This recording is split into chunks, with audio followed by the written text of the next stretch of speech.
I didn't think you wanted it. I didn't, but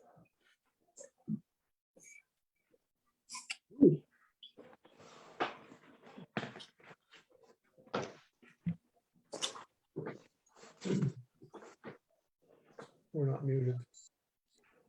Okay. Well, thank you everybody for joining us today. We'll be talking about ideas for access in the bathroom, and we'll have BevVan hosting this. My name's Jessica, if you forgot. I'm the Assistant Executive Director for Parkinson's Nebraska, but we are so excited to have BevVan be able to take time out of her day to talk to us. So I will let her take over. Okay. Well, I am going to share my screen, so we won't get to look at each other's faces, but when you're talking about accessibility, sometimes, whoops, that didn't work the way I wanted it to. Sometimes it, Hi. are you guys looking at me or looking at my slide? Look at you. Looking at me. Let me go back and work on that.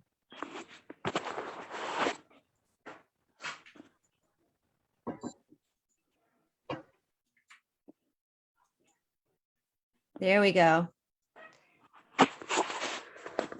So any of you who know me know that I love to talk about environments and Ooh. homes and bathrooms in particular, but sometimes it's not really helpful if I'm waving my arms around in the air and I can see in my mind exactly what I'm talking about, but nobody else can see it. So I wanted to have some pictures here. I'm hoping that you guys can all see this first slide. Ideas for making your bathroom accessible without destroying your house.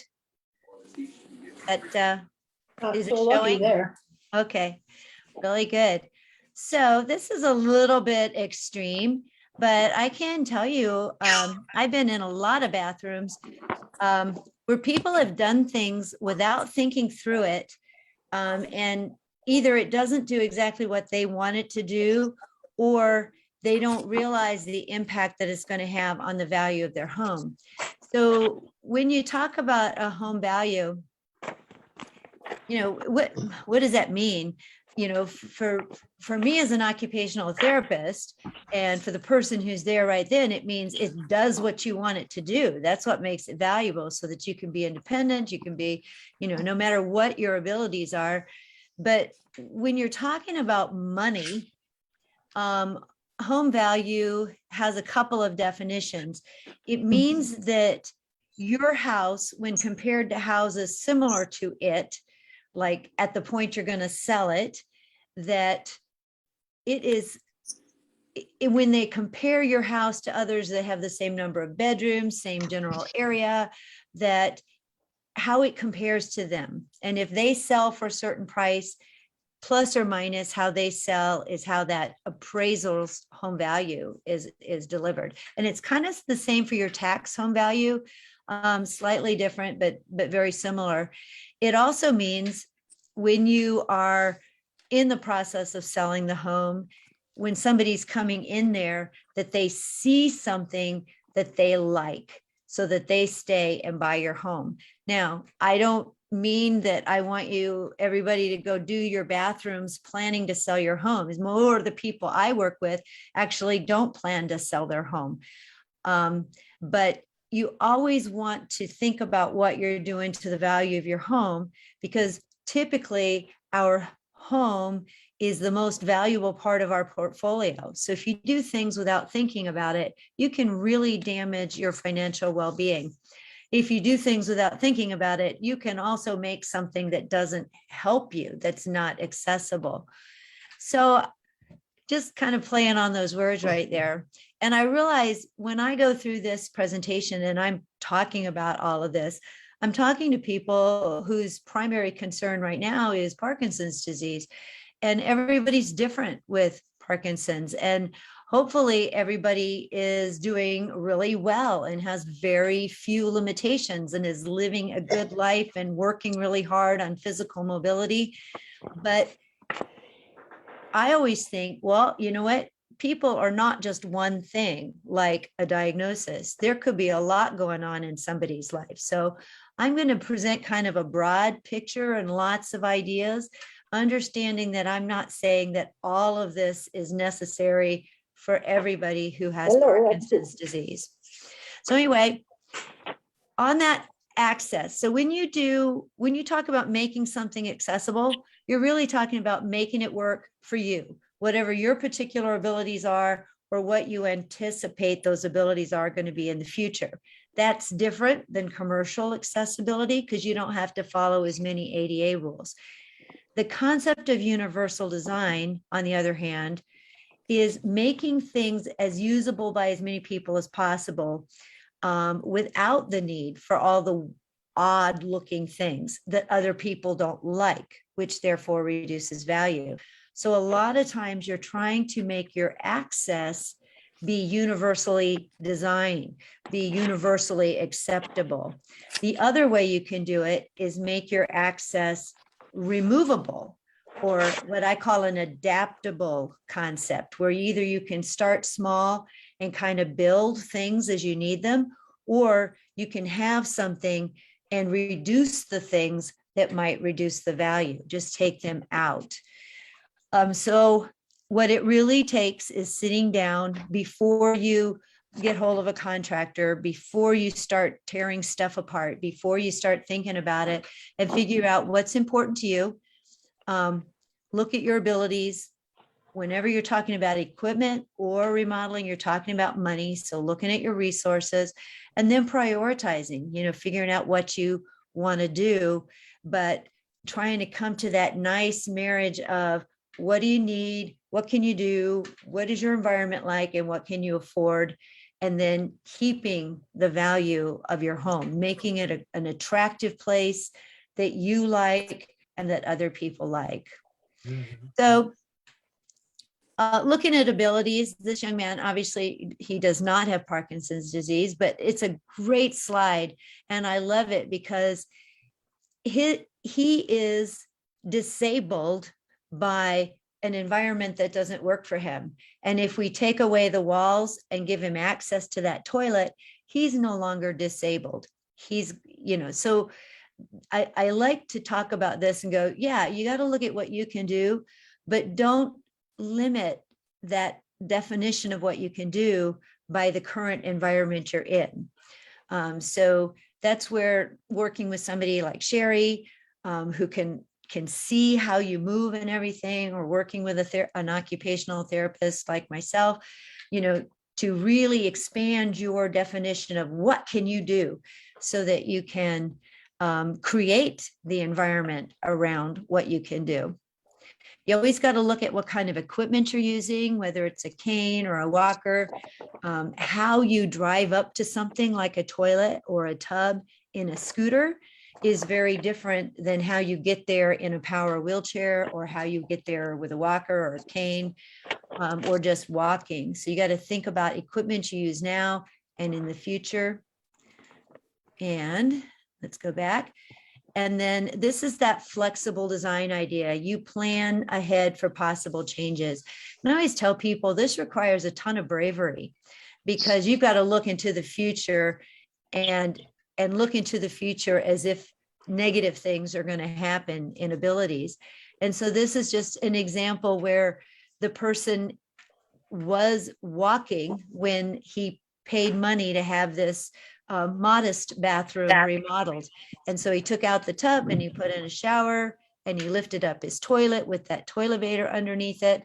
But then at the point that he was not walking very well, it was, without spending much more money, very possible to do a roll in there. So he was kind of planning ahead and made his design flexible.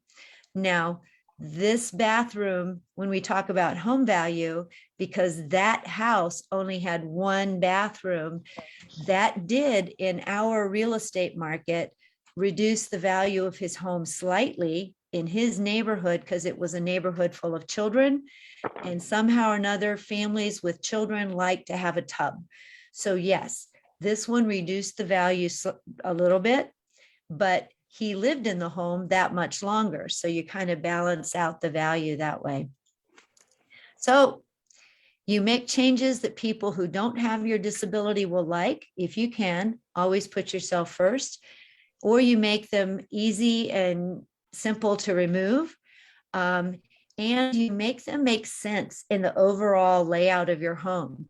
I have recently been working with somebody in a two-story home, and the gentleman of the family has a pretty significant disability and is using a power wheelchair. And this two-story home has no bedrooms on the main floor, but they're going to convert something and make a bedroom down there. And so they want to convert and make a bathroom as well that he can shower in. And then they want to put it all back because they know this is going to be a 2 or 3 year use of this home. And I had to sit and talk to them and go, how many homes do you know? What value does it bring to put a permanent shower on a floor with no bedrooms, okay, in today's market?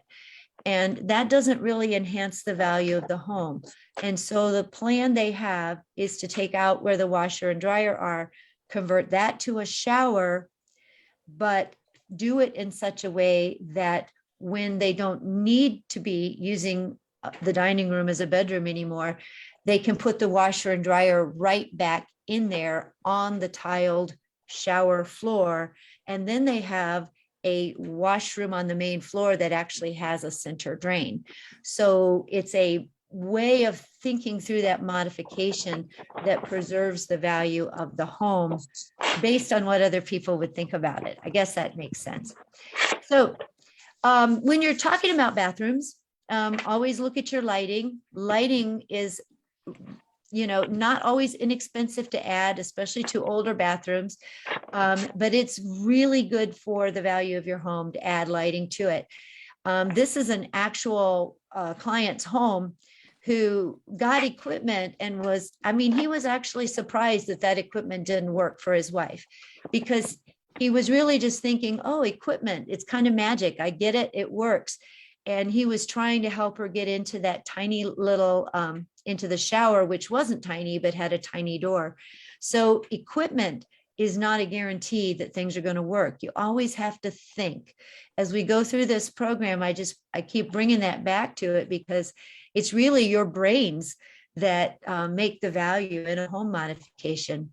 So you start with being able to get through the door, however you're maneuvering. And you can still find bathrooms with 24-inch doors. Hopefully most of them are at least 28 inches now, but you can still find them 24 inches.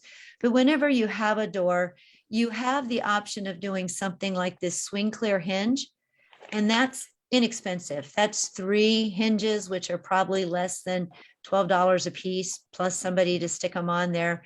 And what that does is it moves the door out of the door frame so that you can have like if it was a 24-inch door frame, you could have 23.5 inches instead of 21.5 inches, because the door is in the way.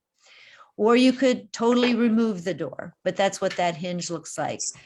Or you could add a power door opener to a door that is really kind of expensive to remodel, because not all doors can be widened. This door, for instance, we couldn't go toward the hinge side, not without taking out the closet, and that's very expensive. And who wants to get rid of a closet? We actually couldn't come this way either, because the sink is not right behind the door. So to do an inexpensive, removable kind of modification without really doing a lot of structural stuff, the swing clear hinge was a nice little answer. So once you get in there, we'll start with the most important seat in the house, and that is the toilet. You want to make sure that the height of your toilet is conducive to your getting up and down. So for most of us with any kind of mobility issue, if we can get our hips level or a little higher than our knees, it's easier to get up and down. And these are very traditional ways of doing it. The toilet risers, even those that fit under the toilet. They're inexpensive. You can get them anywhere, maybe even not Medicare, but maybe even some private insurances might even cover that. They're yard sale material.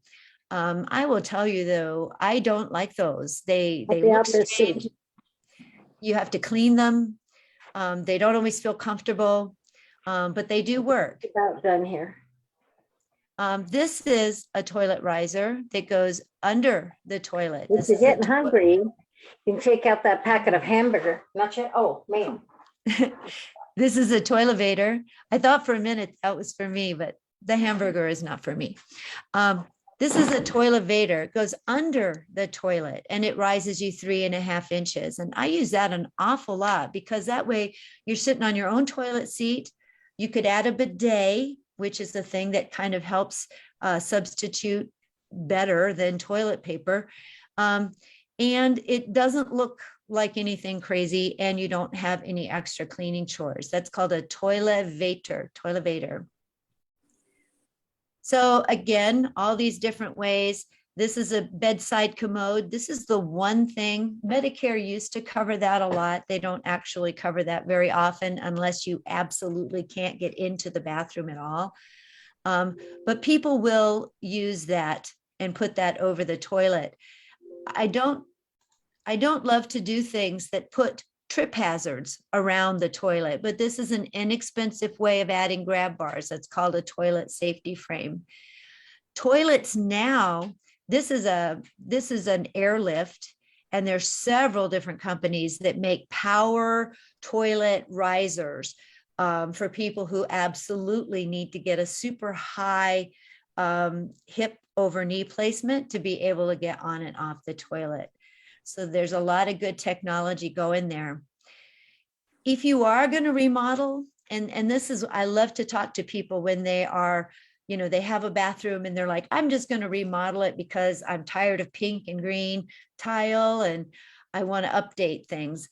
I'm like, let's think about stuff. If you have a choice around the toilet, leave space in front of the toilet and leave space to one side of the toilet.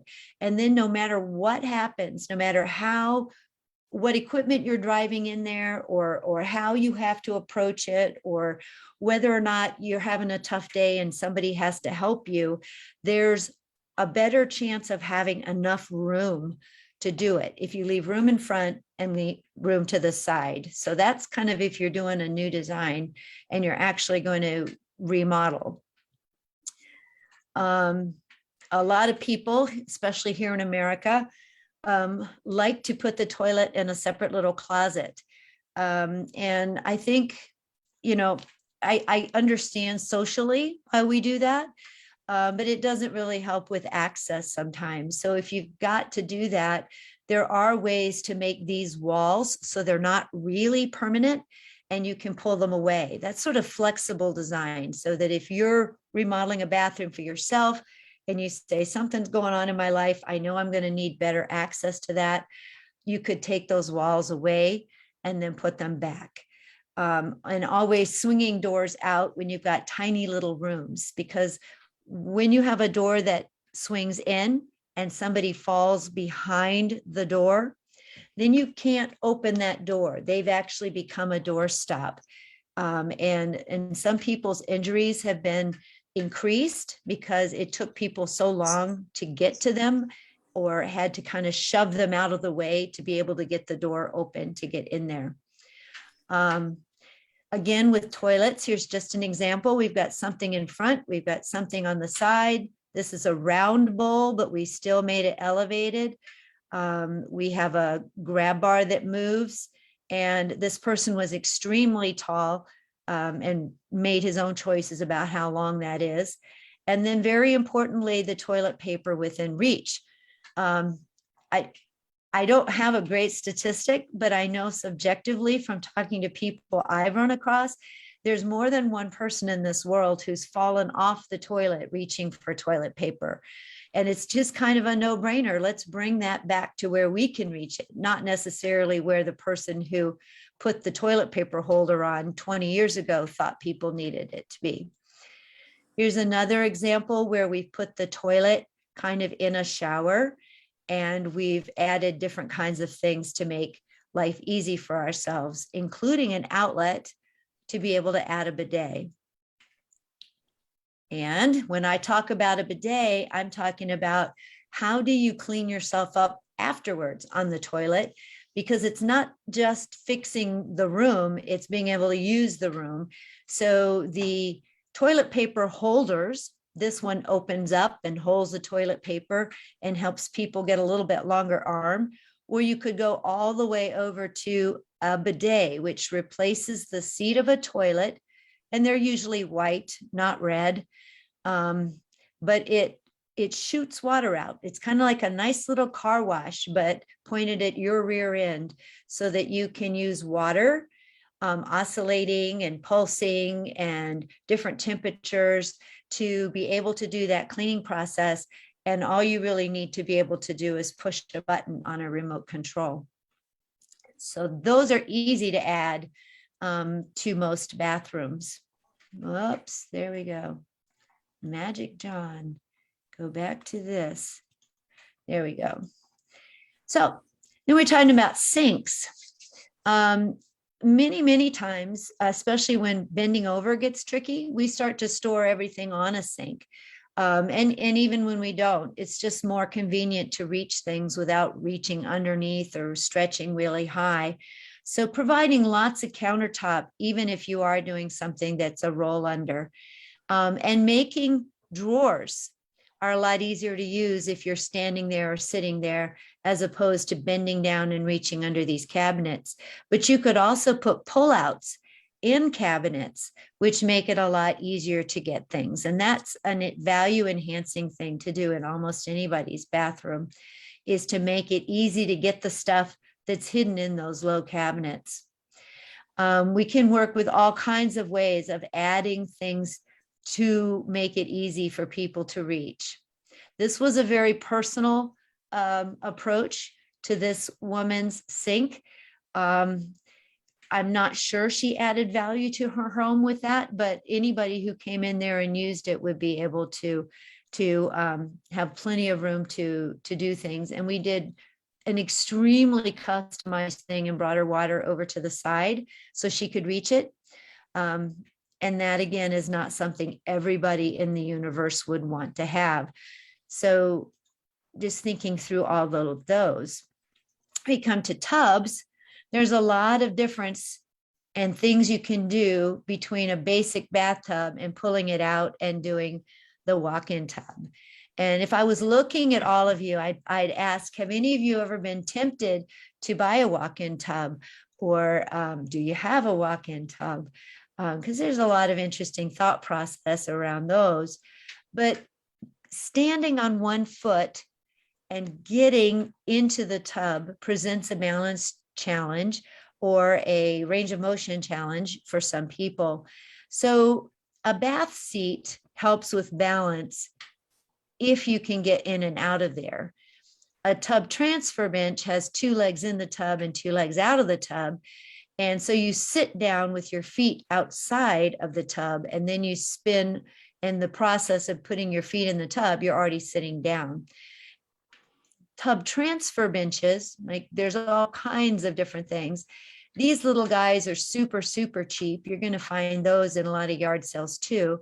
Those kind of roll your knees together and are not that great for your hips. A little wider seat makes it easier to lean back and forth. You can get taller seats, start to get little cutouts so that you don't have to lean so far to get water down to really clean yourself without standing back up. You can get arms on them. You can do all kinds of things with bath seats.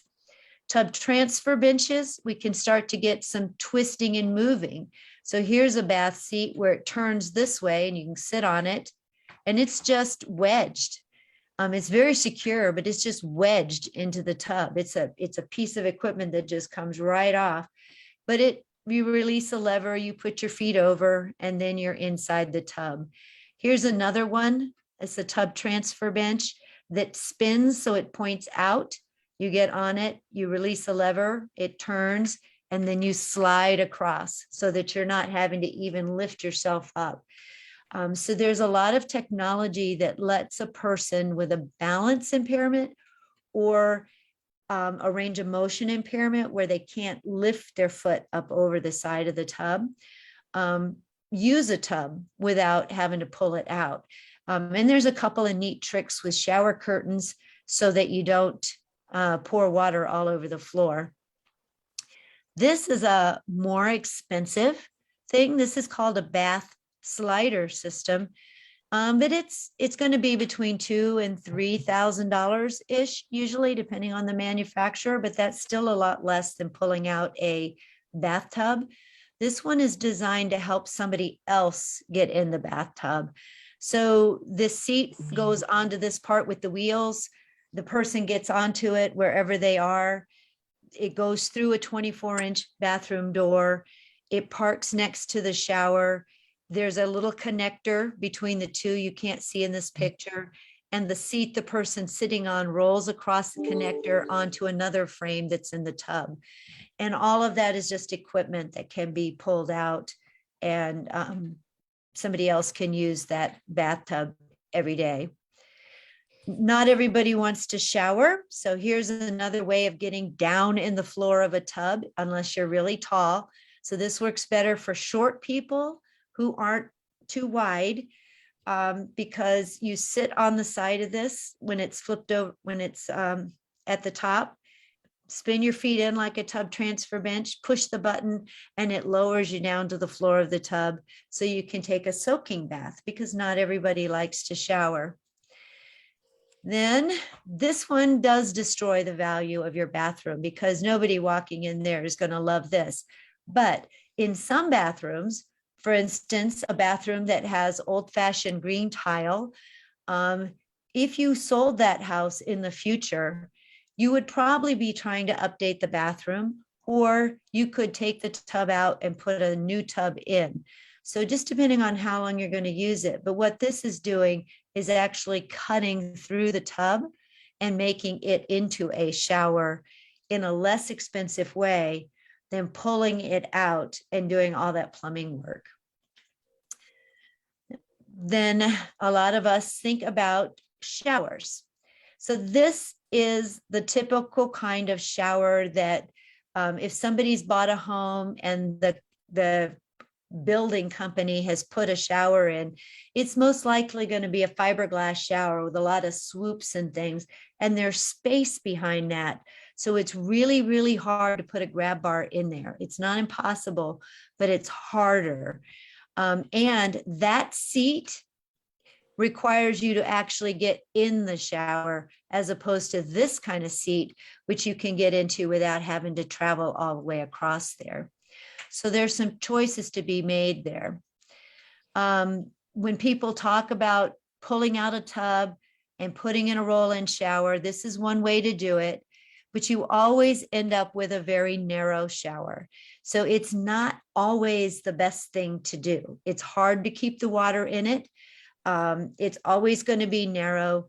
It may not be the best thing to do. There is a company out there called Best Bath, which pulls out a tub and puts in a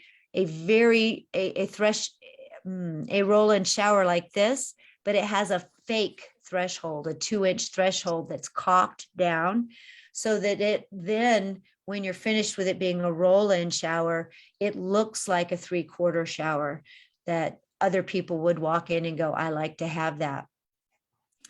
So here's one where somebody had it done and then called me in. Their door, you can see it's a swinging door, actually diminished the width of their access to the shower. So you always want to think really hard about what kind of doors you stick on things. These are larger showers. This is one where we had a lot of room. And if you didn't see this sitting here, you would think that this was just a huge master shower because of how it was done. In this one, that's the shower right there. This is like that example I was giving you where we took a small laundry room and we're going to make it a shower. But when we put it back, it will just be a tiled bathroom with a center drain. That's a European concept. It's a wet room concept. There's a lot of funny little names people are calling that, but that's one way to build in a shower in a small area. And you can make it look really pretty. Okay, transfer showers, just trying to bring in, you don't always want to make a huge shower. Most of us, unless we're going to need to roll in, actually will do better in a smaller 3x3, so that when we sit down on it, we have things we can touch and it helps with our balance, as opposed to, losing a closet in the adjacent bedroom, for instance, just because a contractor told us you've got to have a 5x5 shower. And then what do you do when you're in there? So I'm always thinking, yeah, you can have the best bathroom in the universe, but if you still can't bend down and wash your toes, did you truly achieve the independence you were looking for?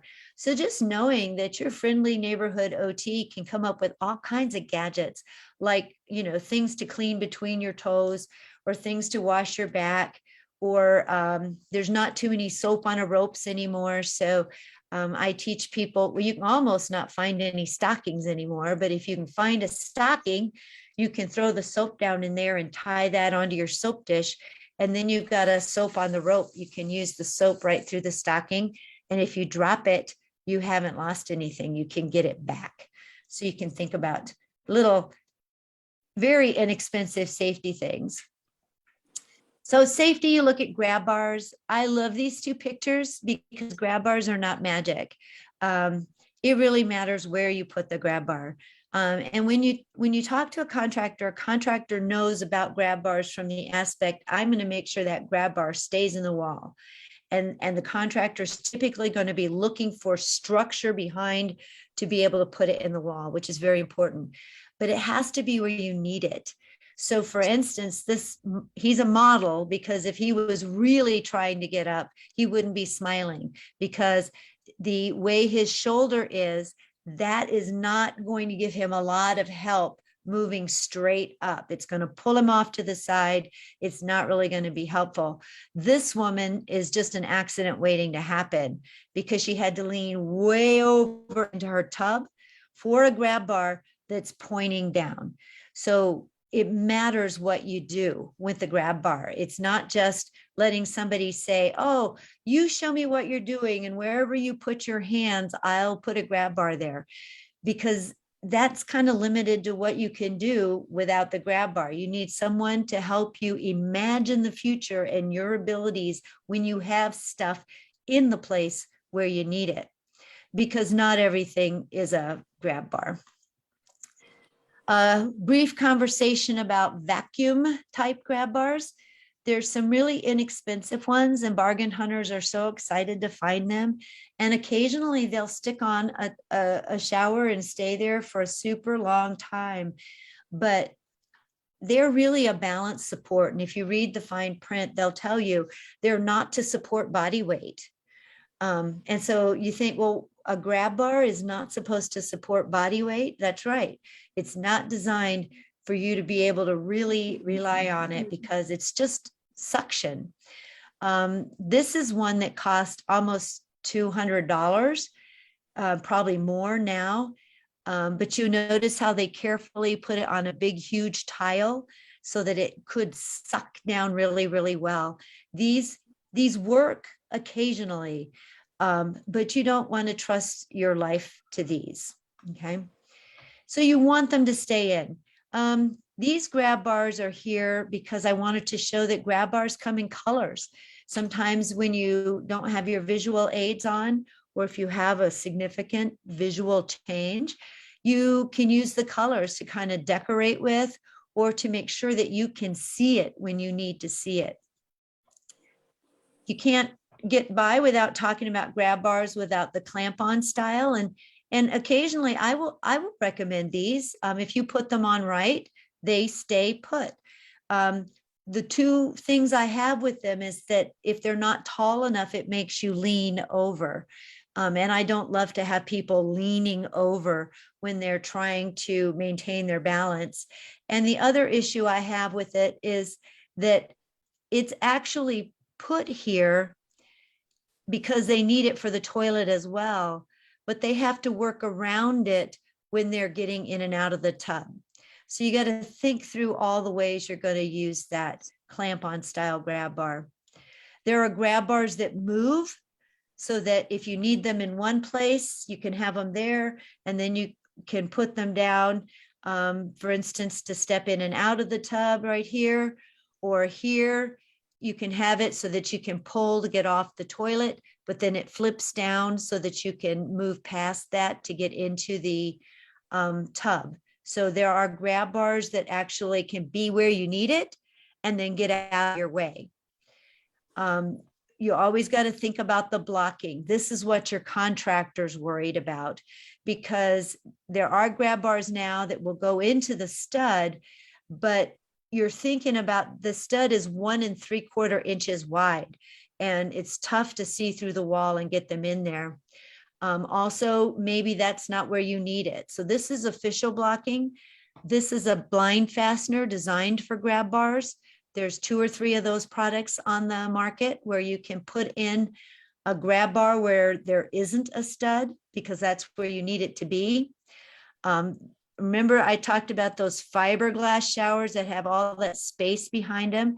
This is one way to put a grab bar in a fiberglass shower without actually tearing the whole shower out or going back behind the shower to put a grab bar in. But there aren't a lot of contractors who are super excited about this, because you have one huge lag screw. You're trying to get into the center of a 2x4 stud behind a fiberglass shell. And all of us have seen those 2x4s, it's sort of serpentine. So it's a lot of risk for a contractor to take on this kind of project, even though that only cost $40 for the product.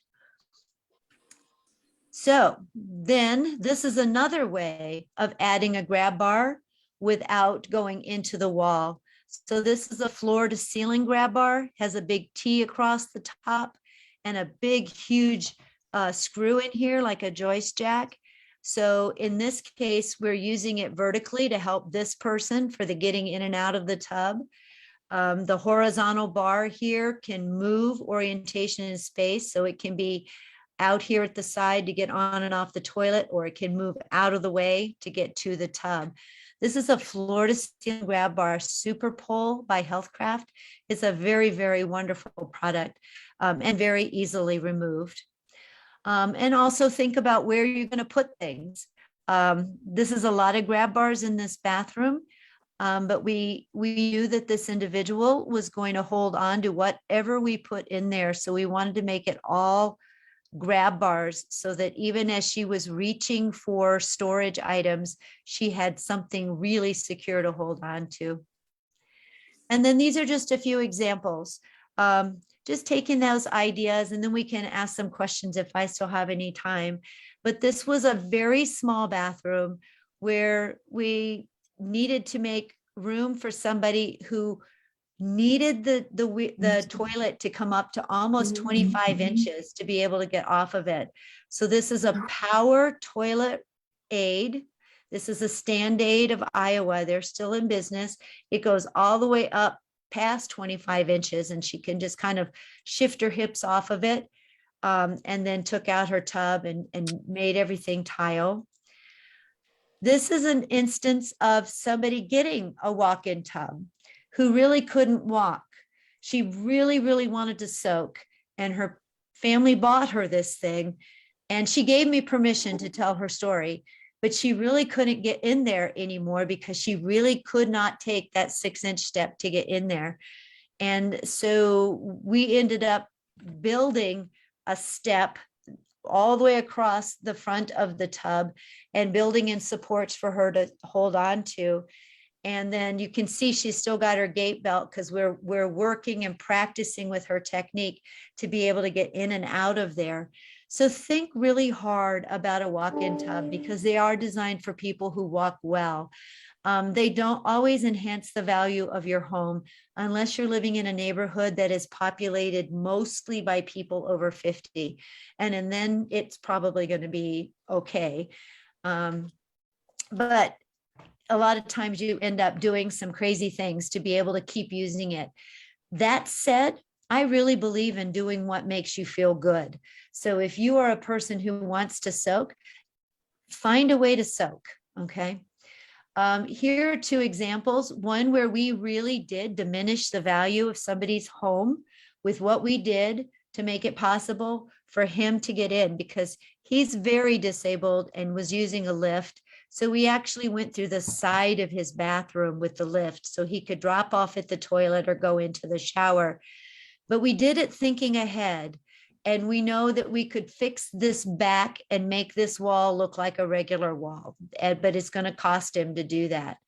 This is a bathroom remodel that was remodeled to make something more accessible in the future for somebody, but it was also an update. It's pink. And I can't remember what color the walls were, but also the door opened right on that toilet so that if you were sitting on the toilet and somebody opened the door, it would take off your kneecaps. So it really wasn't a beautiful design at all. So this is that same bathroom, and it's not a super fancy bathroom, but we moved the door down so that it made more sense. It gave you more room in there to maneuver. So it actually is an accessibility remodeling that improved the value for the person who's going to live there and for their resale value. And then took the tub out and put in, there's a 3/4-inch shower you can see right there. And then they chose the colors that enhanced that, brought that up 20 years to a little bit more modern look. So you can do access with that universal design flair. And then this is an example of removing things. So 2-story home, a way to get up there. We added an elevator as well, not a stair glide. But that cost so much money that there wasn't a lot left for the bathroom. And so again, using a stair glide, a ceiling track here, we didn't do any modifications in the bathroom at all, except for just doing this little bit to the door, which can be easily put back.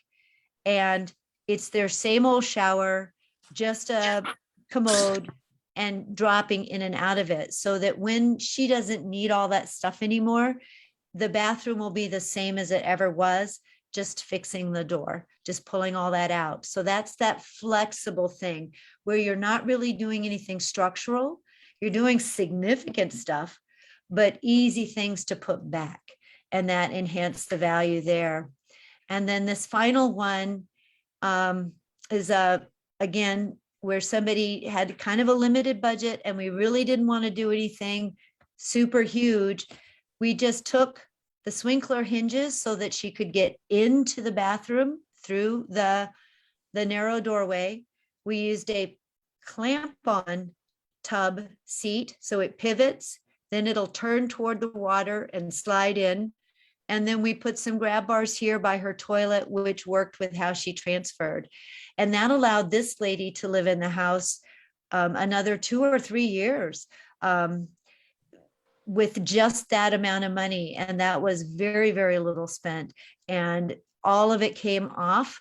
I think they might have left the grab bars on there, but if you take them off sheetrock, it doesn't take anything to patch that and repaint it. And then nobody knows it was there at all. If you stick a grab bar in fiberglass, pay a little attention, pay a few pennies more for a nice grab bar. And then it's something that everybody can use. My son, when he first started working for me, was in his 20s, and he realized very early, if he had something to hold on to, he would hold it. And that made him safer getting in and out of the tub. So those are a couple ideas of things you can do to, make your bathroom a little bit easier, friendlier for you to use. Maybe you caught 1 or 2 neat pieces of equipment or ideas in there that you could use, or better yet, share with somebody else, because that's really how good ideas get shared. But the bottom line is, make it something you need. Be brave enough to look into the future. Don't get stuck with the idea that, like HGTV, you've got to go down to the studs and then start over. You can do an awful lot without really tearing everything up. Okay. And There we go. So did I leave any room? Did I leave any air in your Zoom room for anybody to ask a question? Does anybody have any questions? We can't see the gallery. Ah, hmm. I didn't understand that question. We can't see the gallery. It's showing up a Zoom commercial instead of showing the gallery of people. Do you want to make me the host again, Bev? Yeah. Hmm. Is We've got the everybody looking at that? We've got the gallery. I can see the gallery right now. Yeah. Make host. There you Got the go. gallery. All right. Is that better? I still don't have the gallery, but Sherry, do you have a gallery? I do, see it. yes. I can see a gallery. Yep, Yeah. I do too. So I'm not sure if it ended up going behind your, It might be a view in the top right. There's the view option of speaker gallery or full screen. right. I don't have a question, but this is Carol. I have joined Care Partners. It's a Facebook group, mostly out of England and Australia and Canada, and they are really big on the wet rooms. We weren't able to, here in the US, of course, get financial help for that. So we put in a slight dip. We took out the tub. We remodeled the whole bathroom. We have a roll under sink so you can get in there. But what happened to us was we went through every kind of ADA, could not find any guidelines, and neither could our contractor, even though he was working for a number of disabled people in Lincoln, could not find any guidelines for what to put in the bathroom. So we did that, measure where is this bar, where is this bar, where is this bar, by how we are. It's been pretty good, except that, yes, if it's a lot of water everywhere. But Okay. we did it for a minimum of investment. Yep.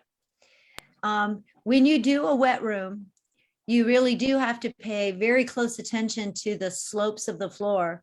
Trying not to slope them where people are trying to walk so noticeably, but in the area that's designated for the shower, it still needs that same 1/4 inch per foot slope to get down to the drain. Since the linear drains have come into play, they have made doing the wet room concept so easy because you have a little bit more area that you can slope to. Right. And then you brought up a great thing, Carol, the roll under sink. There's actually products you can buy now. One company I know that you can buy that has a countertop roll under with a cabinet face and cabinet that just shoves in there. I've had to have those made for people so that, you know, you could have the roll under, but pull that thing out and then, have the cabinet and then pull it out when you need the roll under and then push it back in when you want to have a cabinet. It is a shame sometimes. I don't want to make people think it's a bad thing to have a disability or to need an accessibility thing. It's just, it is that deal of your home value. It's what everybody else is looking at it for. If you had a very accessible home and you had a buyer who had a disability exactly like yours, they would pay, that would be hugely valuable to them. But it's just that that's a small piece of the market. Yeah, that was a good comment, Carol. Thank you. Mm-hmm. Well, thank you. Lots of good information. Yeah. Dorothy, do you have your hand up? Do you have something? Yes, I do. Yes, ma'am. Go ahead. So I have a couple different things. I did some searching online, which I know that, and, you know, and BevVan's been to our house, so she knows, but, you know, we need eventually a small shower chair. And I ran across one that is round, that the seat swivels on it. Are you familiar with that? But that way the person could get in and actually turn in the shower to the normal positioning you would be in the shower. I think I've seen the round pivot one. I tend to want to have a rectangular seat because that spins and pivots, because most people I'm working with have their behinds are not 10 inches. They're bigger, and I want them to be all the way on the seat, and I want them to have enough room to lean over. Was that gentle? But, Yeah, well, it would work for my husband, but maybe not for me. Thanks, BevVan. oh, No, and then the other thing, where is good information for grab, kind of back to the previous question, talking about grab bar placement in the shower. Are there like standards, and where do you find those standards? there are standards. The American with Disability Act standards are a pretty good cookbook. Okay. I tend to want to look first at how a person transfers and how tall they are and whether or not they have enough grip strength and arm strength to rely on a grab bar. And then where their feet are going during that transfer.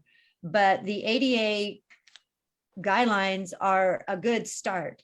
I also like to think I'm going two directions. I'm going in the shower and I'm coming out of the shower. And so unlike ADA standards, I'm usually going to be also looking at where do I need to put a support out here so that when I'm trying to come out, I have something to hold on to. And yeah, and in our situation, that would be that super pole. Yeah. Okay, but I maybe some of this I should ask off the record. But the other thing, I don't know if anybody's interested. We went to a plumbing supply house and they have some attractive grab bars. Mm-hmm. And so we felt that if you put in an attractive one, it really wouldn't detract and it wouldn't scream grab bar. Right. Just FYI to other people. Yep. They have toilet paper holders that double the grab bars now too. Yes. Yeah. And not only color and style that match your faucets and, match everything, all the fixtures.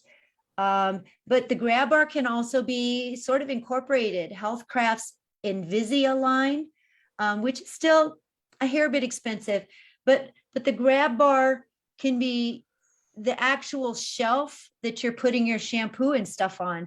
It could be the grab bar, or a little circular thing around the faucet can be the grab bar. So it can be really super attractive. And that falls into that universal design concept.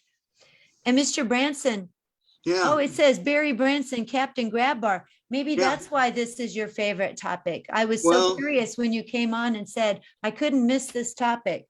I have five grab bars in my bathroom. Okay. 3 going from my bedroom into my bathroom, plus the ones in the hallway. Yeah. So I have put in a few grab bars, in terms of that. But, a couple of things that I have done, when I first determined that I had Parkinson's and that, I knew how essential the binding in the studs would be. So I went to my handrail on my stairs and pulled the screw out. And the screw was 1.5 inches long with small diameter and very smooth threads. Mm-hmm. Okay, when you take out 1/2 inch for drywall on the bracket, that's less than 1 inch into the wood. Yeah. I put in 3.5 inch coarse thread screws, and the tornado could come through. My grab bar will still be there. Wall's gone, grab bars, handrails still there. Excellent point too. Handrails on stairs installed usually don't have nearly enough brackets so that you get some bow and flex in the center of it. We were talking bathrooms, not stairs, but using heavy duty fasteners and actually making sure that you are not invested in sheetrock, that you're all the way into the structure of the house. Yeah, I mean, things I do are sometimes simple, but sometimes they're complicated. I used to have a problem with balance in the shower because I'd close my eyes to keep soap out. right. Now I wear swim goggles, and then my eyes always have, you know, light, and I can see where I am. I don't feel dizzy. The other thing is Awesome. when we went ahead and I had a shower that was like you said, it would work good on the comps. We did replace the shower and we put in 2x12 blocking in the walls all the way around. And I got my measurement for the height from sitting on a toilet at the Nebraska Med Center because they made me sit there until they came back. So that's where I got my measurement then. The other thing I love is the shower door that retract and fold back into one. Mhm. 2/3 open and 1/3 storage. In terms of that does, quite a bit Yep. for giving you more room. How do you feel about grips on the floor? Some people have, foot issues in terms of, going ahead and slipping on the floor. Do you recommend grips or whatever? Like the tape. Okay, yeah. Um, for most of us, yes, increasing the friction Yeah. with tape or with a product. There's some products that can go on tile that increase its friction, surface friction. You have to do that every year or two. But anyway, I typically do want people to increase friction in a wet area. Mm-hmm. There are some people, and again, this is one of those situations where you talk to your physical therapist, for people where they have too much friction and then they're sticking and going forward, especially when there is a gait issue where they're not really picking up their foot enough. But in a wet area, I'm usually feeling pretty confident when I increase surface friction. What do you think, Sherry? Yes, I totally agree with you. I think obviously for sure wet areas, but there are some people that would struggle with that in a dry area because of just freezing and sticking. You'd want to probably be cautious about that. When you put a new shower base in, they're kind of slick for a little while until they get used to it. But Yeah, the other, definitely wet. the other thing I'm a big fan of, but it requires the remodel of the wall, is the substitute pocket doors. If you put pocket doors in the wall, if you only usually close it once in a great while, the pocket door will sit in there and wait for you. And it opens up, like you say, the full frame. Yeah. Pocket doors have their use. Even barn style doors, which is kind of like the pocket door, but on the outside. A few of them you can lock now. A lot of people are not crazy about doing that in their bathroom because like a hallway bathroom, because they don't know that everybody who comes through is going to respect a closed door. But that really does help. And then you're not dealing with the space requirements and everything. And most of us, as long as we can brace, can cross our body to do that. And pocket doors, like, gosh, when I first started, like 35 years ago, the pocket doors that were coming out then would jam. In a wet area, they'd jam and they'd stick and they'd swell, but the hardware is better now. So, and the other thing is, I've had about 10 of them. Pocket doors? Yeah. And one of the things that I found out when I took one of them apart was they didn't varnish the raw wood. So the raw wood inside the pocket door swells to the shower. Yeah. But if you varnish that, then it tends to do rather well. Yeah. In terms of that. All right. Does anybody else have any questions that we can ask BevVan? Yeah. I'll vote for the bidet.